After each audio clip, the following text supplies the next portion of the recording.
Before we begin, before we even say welcome to another episode of Something Rhymes with Purple, Susie, Dent and I want to say something to all of you who are kind enough to be listening at the beginning of 2024. Happy New Year to all of you. We appreciate the Purple people so much. We really do. Okay, welcome to another episode of Something Rhymes with Purple. If you're new to our podcast, a very warm welcome to you. This is a place where I'm pleased to say tens of thousands of people from around the world gather once a week to listen to me and my good friend Susie Dent, who I always describe as the world's leading lexicographer. She then demurs, but I persist in seeing her as that. And until any competition comes across the horizon, she is. Is there a society of lexicographers, Susie? That's a very good question. If there is, I haven't been invited to be part of it, but there are wonderful societies for proofreaders and editors, which I am a part of. And yeah, so they're sort of ancillary. Well, no, I wouldn't say they're ancillary. They're very important professions in themselves. But in terms of lexicographers, I am not sure. There's the Royal Philological Society, of course. But maybe I should set one up. Is there a collective noun for a group of lexicographers? Well, a lot of people will say pedant, won't they? No. Yes, I like a lusk of lexicographers because I like to think of as kind of luxuriating in language. Oh, L-U-X. L-U-S-K, L-U-S-K. Oh, is that a real word, L-U-S-K? Yes, lusking is just sort of basking and being a little bit indulgent. Oh. Lux would be light, wouldn't it? So it does. So that is illuminating. To lux is to lie back and revel in, well, whatever it is. And in your case, in words and language. I have got a collective noun to suggest for you for a gathering of lexicographers. Not a drudgery. That is an alphabet soup. An alphabet soup of lexicographers. Like Quite nice, isn't it? Because you can stir it about. You have fun with words. And I thought today we might, as you know, I love wordplay. You are scholarly. You know about the origins of words, and you can, but through your work with the OED, as you call it, the Oxford English Dictionary, where you were once an employee, but now you rely on it totally. Are you a consultant with them, or you just use their products? I'm their spokesperson sometimes, which is really nice. So I cherish that link. So Oxford's Words of the Year, for example, are just being announced, or have just been announced in recent times. So, so I'm very much involved with those. But in terms of day-to-day working on the dictionaries or their publishing, not so much. Well, I thought today I would share with you some of my favorite words. Every week on the podcast, you give us 3 unusual, interesting words that you feel deserve greater currency. And I thought today I'd come up with some of my alphabet soup, by the way. Oh, good. Enjoy it. Don't slurp. There's nothing more annoying than people slurping on the telephone or when they're doing Zoom calls. Don't you find that? It's. I'm not slurping. That was the spoon. I'm not actually slurping myself. No, but I when you phone somebody up, or rather when they phone you and they've got food in their mouth, or they slurp at their coffee while they're chatting. Oh, it's like in old-fashioned boards in schools, and they don't have boards like this. When I was a child, there were blackboards and there were chalk. You could write chalk on the blackboard. And if the chalk came down the blackboard in the wrong way, or people put their... Yes, that... Exactly. That's misophonia, isn't it? That's the... phobia of certain noises, whereas actually the big thing, and I think we've spoken about this on the pod before, is ASMR. Do you remember this? No. Okay, so ASMR is autonomous sensory meridian response. And if you go on places like TikTok or Twitch or Instagram, there are dedicated ASMR live streams and videos where people actually listen to lips popping. They listen to people crunching crisps. And they become incredibly, well, I would just say it induces senses of contentment. So some people find it incredibly relaxing. Other people find it euphoric. Definitely not you, I can tell. I mean, listening to people sort of making popping sounds and slurping sounds and being turned on by it, I do not approve.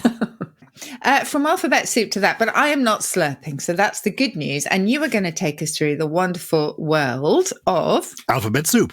I'm going to give you some words that are favourites of mine, and then I'm going to ask you if you know what they mean, and then I'm going to tell you why they are among my most favourite words. So this is my version of your 3 words of the week, but I've got more than 3 that I've researched, and you can see how long we've got and whether you find this amusing. The first word I want to give you is eunoia. Now, I pronounce it eunoia. It's spelled E-U-N-O-I-A. Yeah. Now, do you know what that word means? Okay, so you've got the EU. That always means good. So if you have euphony, it means good or well-sounding. If you have a euphemism, that again is all about something that is well-intentioned and you are sounding good, as opposed to dysphemism, which is actually being deliberately rude. So I suspect it is something to do with beauty or pleasingness. And the noia, if you took that from paranoia or pronoia, thinking, so beautiful thought. You're a genius, Susie Dent. This is why people tune in. Eunoia does indeed mean beautiful thinking. So beautiful thinking. That's lovely. Exactly. What doesn't happen to me when I listen to people slurping is the reverse of that. But eunoia is beautiful thinking. Now, why I love this word is not simply because it's rather a beautiful word for a beautiful thing. It's because I believe it's the shortest English word that contains all the vowels. A, E, I, O, and U are all in that word. We discount Y because that's an ambivalent letter. Semivowel. Yeah, it's a semivowel. So the full vowels, all the full vowels, A, E, I, O, U, are in the word eunoia, and I think it's the shortest English word that contains them. And if people have doubts about that, they can always write to us and say, no. Get in touch, purplepeople@somethingrhymes.com, and say, I've come up with a shorter word, but I don't think you will. Let me give you another one now. Okay. This is UA. I think it's how you pronounce it. UA. E-U-O-U-A-E. E-U-O-U-A-E. Now, are you familiar with this word? Have you come across it before? I am not remotely familiar with this. Well, I'll tell you what it is. It's an old word. I think it is in your favourite dictionary, the Oxford English Dictionary. It's a medieval mnemonic. Now, you know what a mnemonic? Yeah. Mnemonic with the silent M. That's it. Mnemonic. Yes, mnemonic. That's a sort of trick for remembering things, isn't it? A mnemonic. Memory, yes. Works on the memory. This is a medieval mnemonic used to recall the musical tones required when chanting the Gloria Patri. So it was used by monks when they sang back in medieval times. And that's what the word is about. But the reason I love this word, E-U-O-U-A-E, U-O-U, is it is the English word with the most consecutive vowels. Do you think that's right? Isn't that good? The most consecutive vowels. Okay, because I know that no word in English has more than 6 consecutive consonants, but these are vowels, and it's doing what do, re, mi, and gamut and other words in English do, isn't it? It's picking out certain letters and then making a word from those. So it's from in scicula, sciculorum, amen, into the ages. Yeah, lovely. So exactly that. It has 6 consecutive vowels. Now, there are words with 5 consecutive vowels, quite a few of them. Can you think of one? Get in line for this. Are you in the queue? Queue. Yeah, queuing. The queue, very good. Queuing. Yes. And when you're doing beautiful thinking, which you are when you're indulging in eunoia, you may be said to be cooing with pleasure. Oh, lovely. Cooing. I think would be allowed. Well, probably cooing. Hello, cooey, are you up there? Cooey, cooing. So cooing, that would be C-O-O-E-E-I-N-G. Queuing, of course, Q-U-E-U-E-I. Queuing. Lovely. Yes, and everyone says, why on earth do we bother with anything other than the first letter of Q? It's because it comes from the French for tail, of course, which is pronounced the same way. Can you think of, while we're at it, and you may be coming on to this, in which case tell me to wait, but can you think of an English word that does contain 6 consecutive consonants? Well, whenever I travel a lot on the London Underground, because I live in London, England, and I go on the Underground a great deal. And from where I live, getting into the West End, I go often on the Piccadilly line. So I pass through Knightsbridge. Now, Knightsbridge contains in it G-H-T-S-B-R. Oh, that's 5. That's excellent. No. Is it? G-H-T-S-B-R. That's 6. That's 6. G-H-T-S-B. Oh, it is excellent. That's really good. So Knightsbridge is what I'm offering you, but that is a place name. Can you give me something else? Well, they tend to be compound words, so catchphrase. is one of them. Watch strap would be another one. So a bit of a cheat because at some point they probably had a hyphen. I think catchphrase is okay, but I feel watch strap probably still has a hyphen, doesn't it? Shall I tell you? Let's have a look. And who decides when to de-hyphen the hyphens? We all do it. We study these databases, as you know, and see how people are using them. I mean, sometimes, it seems extraordinary that we have got rid of the hyphen, like re-entering is now written as R-E-E-N-T with 3 E's, no, 2 E's, which just seems very strange to me. And then in other cases, they're sort of holding on strong. So let me see. Yeah, all one word. Certainly in Oxford, Collins, Cambridge. Yes, some still do. Actually, some dictionaries are sticking with it, but yeah, not us. Very good. Okay. Well, let me give you just 2 more, and then I've got a change of theme for you. Okay. And I don't know, I can't remember, rather, what this word means.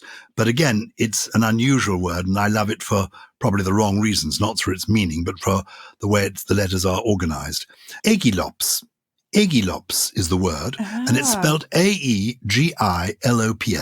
Aegilops. Yes. Now, this is the longest word with letters in alphabetical order. They're all in the right order. And it's the longest word, I think, that we know in the English language. Do you know what it means? I don't. Well, it's known as goat grass or one of the goat grass family. But I think it can also mean something in the corner of your eye. But I think most commonly it is a species that gives us all sorts of other grasses. And just looking up here, it's a winter annual, some of them, barbed goat grass, for example, native to many areas in the East and Mediterranean. There we are. That's Aegilops. Yeah. We're learning a lot. I'll just give you one more in this section. Tatarat. Tataratat. Tataratat. That's it. Tataratat. I think I'm saying it correctly. Tataratat. Now, this is a legitimate word. It's T-A-T-T-A-R-R-A-T-T-A-T. Tataratat. And I believe, again, listeners can correct me, I reckon this is the longest English palindromic word, by which I mean a word that reads the same forwards as backwards, like Eve or the name Hannah. Now, are you familiar with this word? Tataratat? Only because we were speaking quite recently, weren't we, about yellow mellow on one of our podcasts, and we were saying this was first mentioned, actually, not in the narcotic sense, by James Joyce, and we were talking about his fanciful coinages, and this is one of them. So it first appeared in Ulysses in 1922. You're quite right. So we're celebrating we've just passed the centenary of this interesting word. And do you know what sorry to interrupt, do you know what that has reminded me when you were saying ratatata? It was reminding me of, do you remember that song, Chanson d'amour? I do remember that song. Do you remember it? And there's something in it, isn't there? Chanson d'amour. And there's a sound then that sounds, isn't it?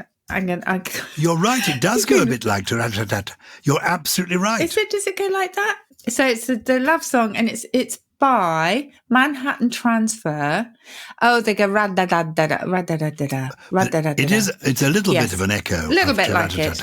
Oh, it's just popped into my head because I'm feeling whimsical. And you're right, Chanson d'amour. Of course, James Joyce did live in Paris. Famously, somebody came up to him at Bern Airport, I think it was, in Switzerland, and said to him, "May I shake the hand that wrote Ulysses?"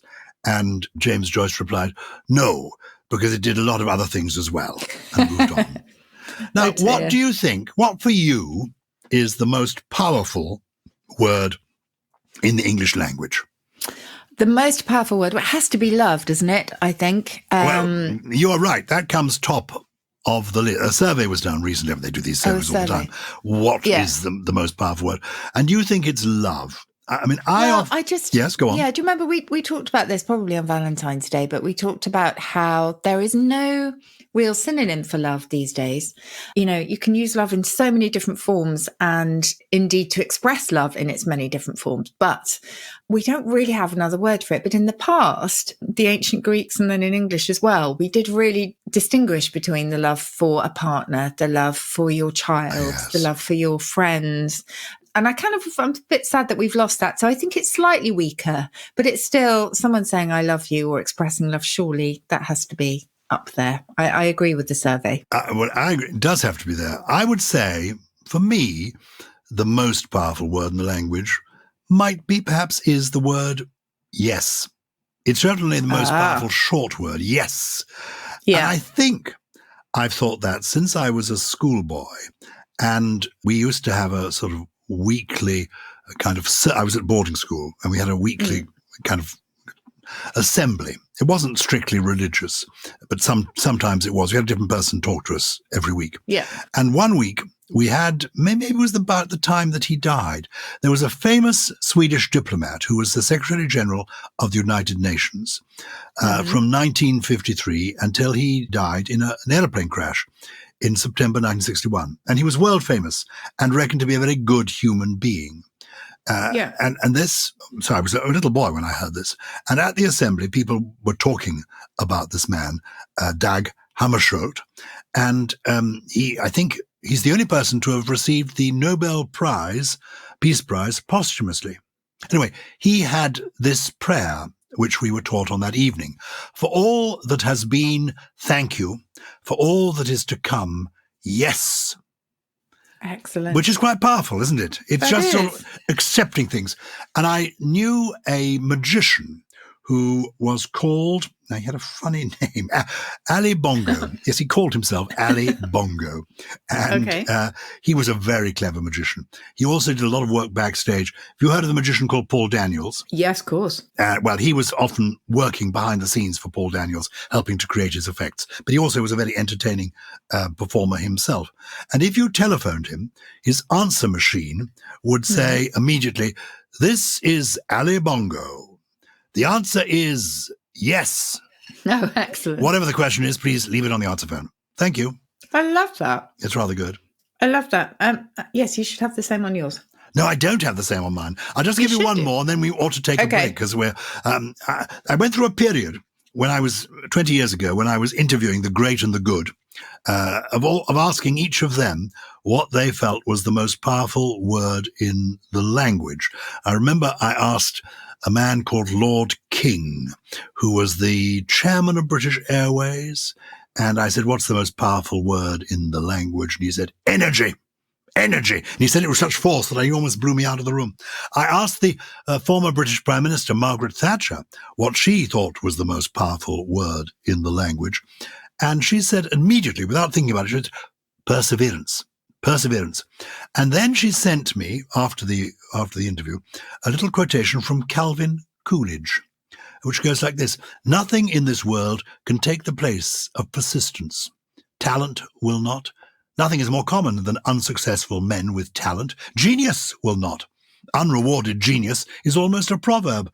Education will not. The world is full of educated derelicts.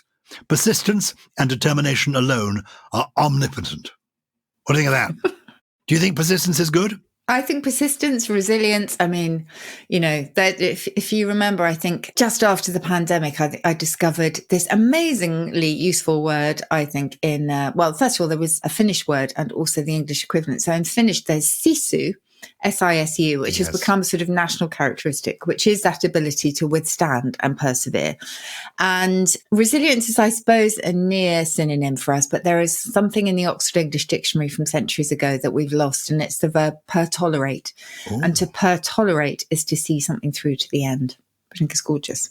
And a survey was done, an opinion poll was done, and most people reckoned, as you did, Susie, that the most powerful word in the language is love. But can I tell you what the 6 words that followed it were? Please do. Freedom came second. Of course. Yeah. Money came third, which is a bit depressing. Yeah. Hope came fourth. Hope is gorgeous. And hope in a way is very like my suggesting that yes is the most powerful word. Yes. It's less dynamic. Well, I suppose hope is dynamic, but it's quite gentle, isn't it? Sometimes I think, but in some ways, actually, if I were able to change my mind, Gyles, I might replace love with hope, because, where there is hope, there is capacity for everything, but where there is love and no hope, that's not where you want to be. So I think hope is beautiful. Not good. Not good.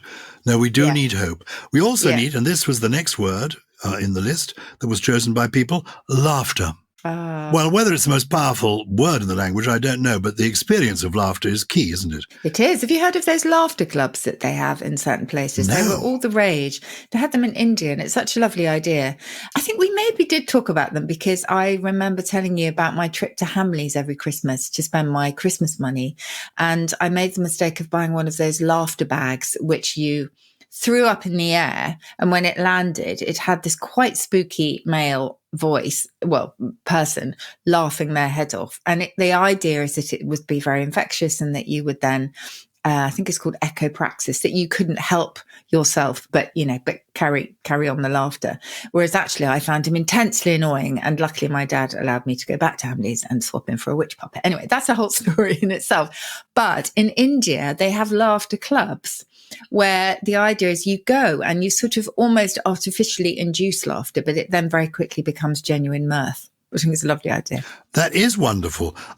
It's a pity we're of a different generation, because otherwise I could have been in Hamleys on the same day. Because I remember going back to Hamleys to get a replacement for one of my Christmas presents. My parents gave me one Christmas Bozo the Clown. Now, Bozo was a clown. I know you suffer from, what's it called again? Coulrophobia. Yeah, that's it. Coulrophobia, fear of clowns. But I loved the idea. I wanted to be a clown. I had this Bozo the Clown. Okay. And he was about 3 foot tall, which was probably the same sort of height as I was. And you blew him up. And he had a weight in his bottom, in the bottom end of him, so that you couldn't knock him over. He had a big red nose, which you punched. Can you imagine waking up to that? And you punched him? You punched the red nose and to try and knock him over. Dear. And when he fell to the ground, something within the base made this laughter sound. So you punched him in the nose and he fell over and went, That's terrifying. And then he came up again and the laughter stopped. So you then punched him once more. Anyway, oh my goodness. I punched him so hard because I so loved the laugh that even though I was only sort of 6 or 7 at the time, I managed to perforate the plastic and he didn't work anymore. So we had to go back to Hamleys and get a replacement Bozo. My father trying to explain to them that he wanted it for free because, we'd used it properly. And anyway, we got a second Bozo, which is good. This actually sums up the difference between you and me, which is that you loved the laughter so much, you went to get a second one, whereas I hated this laughter so much, I actually went for a refund. There was, do you remember a famous song called The Laughing Policeman? Yes. And I can see the sort of shoulders going up and down. And you used to go to fairgrounds and there were games that you could play. You'd put money in the slot and the policeman would sort of But it's the same idea. It's the same idea of this contagious laughter. And certainly in the olden days, there were diseases. There was St. Vitus's dance, which was said to be dance mania, wasn't it? It's a sort of infection contagion of dance. The tarantella was thought to have been caused in a similar way by the bite of a tarantula and to cause this absolute compulsion to dance. And in the same way, I suppose, some people love that compulsion to laugh. I really resist slapstick. I'm just not very good with people falling over and then laughing, expecting you to laugh. So I feel like I'm probably much less fun probably than you. Well, you're right about slapstick. It's also risky. I remember the same sort of period, the 1950s.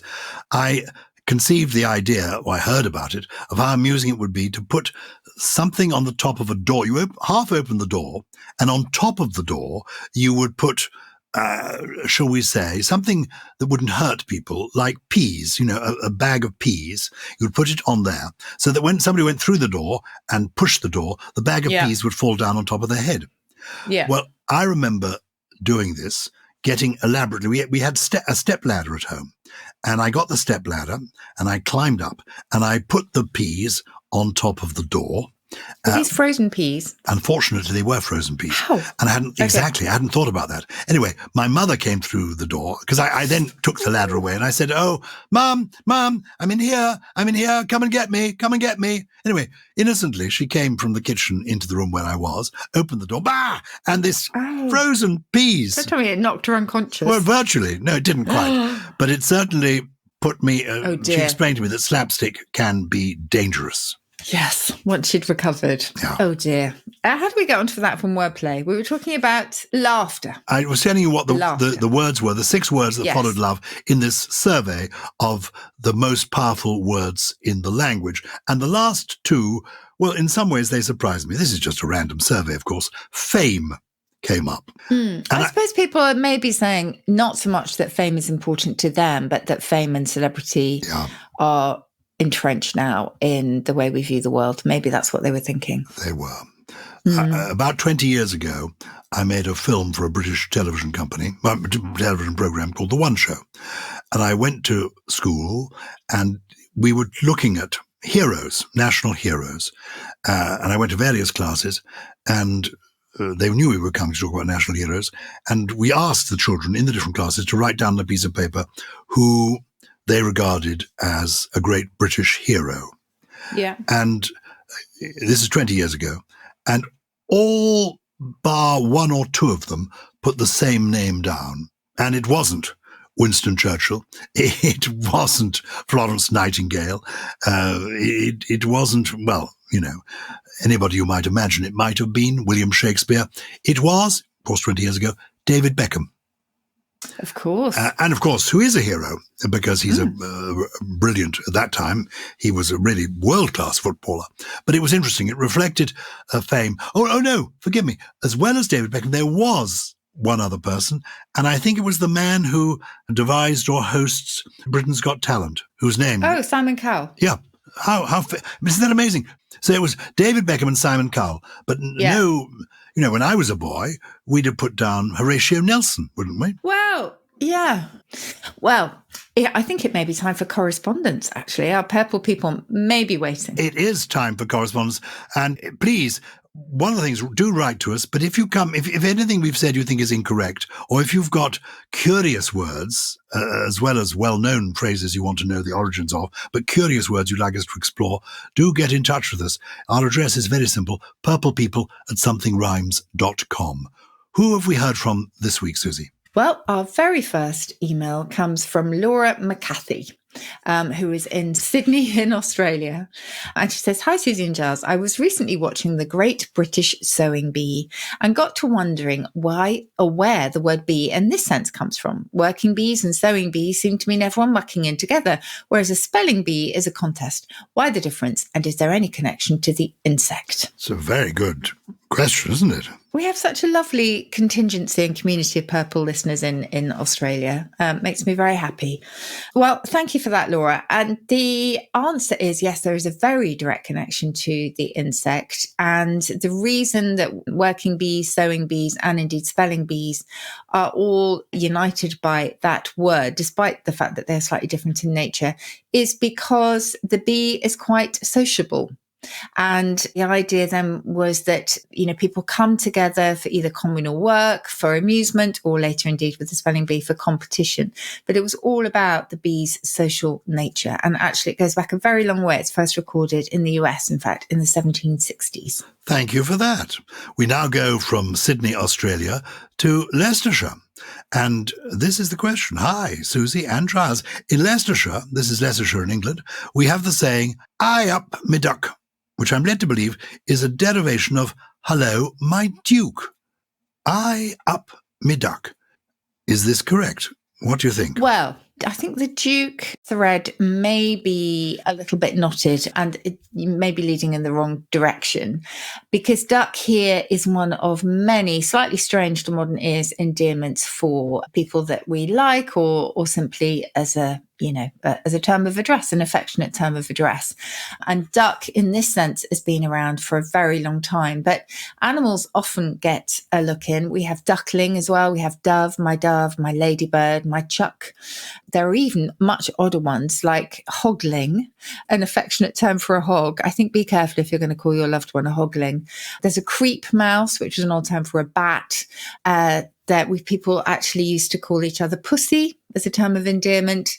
Prawn, I mean, lots of really strange ones. And I think we covered some of those very old and curious endearments in another episode. But I think it genuinely is duck used as a nice form of address. As an endearment. Yes. An animal term of endearment. My father and mother called each other Ducky. Oh, did they? Yes. Nice. Ducky or Hun, as in short for honey. H-O-N. Hun. Oh, yeah. Honey. Yes. Honey and sweet things, Yeah. sugar bun, crumpet, those sort of things. Tart even. I mean, crumpet and tart now used in very different ways, but actually people would use that to each other.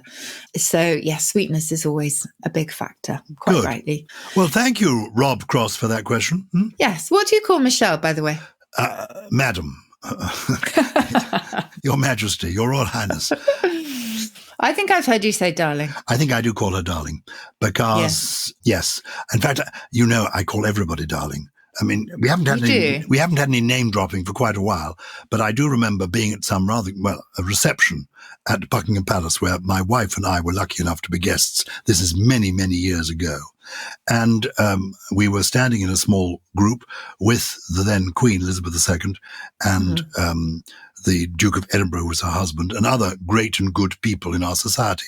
And my wife said to me, I don't think Her Majesty really appreciates you calling her darling. Darling, is what my wife said to me. And the Duke of Edinburgh then piped up and said, I don't think the Archbishop of Canterbury is enjoying it much either.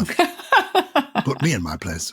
Now, if you've got stories to tell, questions to ask, we have a special 250th episode coming up soon. Yes. 250 episodes. I know, that's incredible, isn't it? We began this when you were still in Montessori nursery school.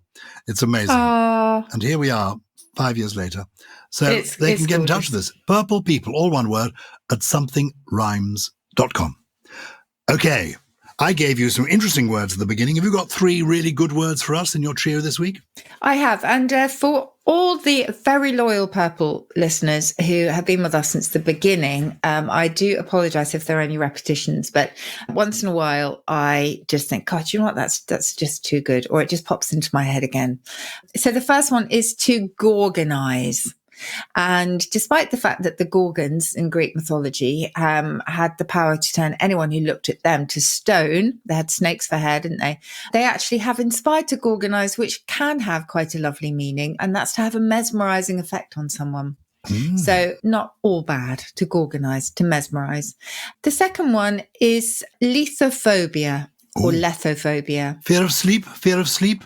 No, I get that, but it's actually the fear of oblivion. Oh, same sort of thing. Same sort of thing, because if you remember, the river Lethe was supposed to make everybody forget their woes if they drank from it, which gave us lethargy, etc. So, lethophobia or lethophobia, the fear of oblivion. And finally, something that I do on a daily basis in my handbag, you may do it in your pockets, Gyles, or indeed you may have a handbag or a man bag, grubbling.